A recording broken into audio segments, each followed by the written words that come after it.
Just touch the button, and it hands you the picture.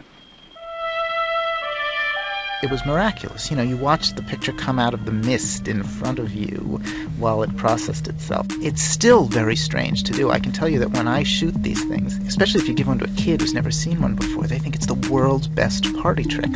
And it got into people's heads in an extraordinary way. I'm Christopher Bonanos, and I'm the author of Instant, the Story of Polaroid. Edwin Land was the founder of Polaroid and inventor of instant photography. He was a Harvard dropout who started his company in 1932 to commercialize an invention of his called the sheet polarizer. And it turned out to have lots of applications in wartime. Bomb sights, gun sights, goggles for pilots. And after 15 years, they moved into a different business, which was instant photography, which blossomed in the 50s and 60s and exploded in popularity in the 1970s. At its peak, people were shooting 1 billion Polaroid pictures a year. We are still a long way from the realization of the concept of a camera that would be, like the telephone, something that you use all day long. He really was a larger-than-life character. He made a habit of turning the shareholders meeting of Polaroid into a kind of show, and he would demonstrate the product in such a way that by the end of that afternoon, this thing you'd never heard of before was something you absolutely had to go get yourself.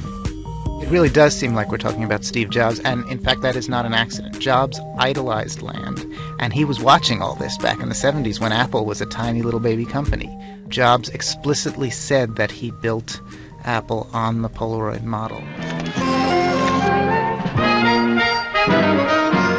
Polaroid's SX-70 land camera. There's nothing like the kick of seeing your pictures develop in minutes before your eyes. The SX-70 product of 1972 was really the one that brought one-step photography into full flower. That was the one we all think of as a Polaroid picture, the one with the fat white border. It was a ubiquitous piece of pop culture. We forget about it now, but, celebrities used it and artists used it. Andy Warhol carried a Polaroid camera everywhere he went for years and years and years. First in a model called the Big Shot, which was one of the cheapest, crummiest cameras Polaroid ever made, although it made very, very nifty portraits. And then he switched to an SX-70. It had a huge reach into American life. Everyone who grew up in the 70s has, I think, a few pictures his or her dad or mom or uncle took. The mystique of Polaroid really does still resonate with people. It was always about sharing. You took a picture of somebody and then maybe you gave it to them. And you had that moment of chatting while the picture developed. A digital photograph can be replicated 1,000 times in a minute. A Polaroid picture is special because it's almost like a painting. You can't really copy it so easily. It is, as a friend of mine once said, an edition of one.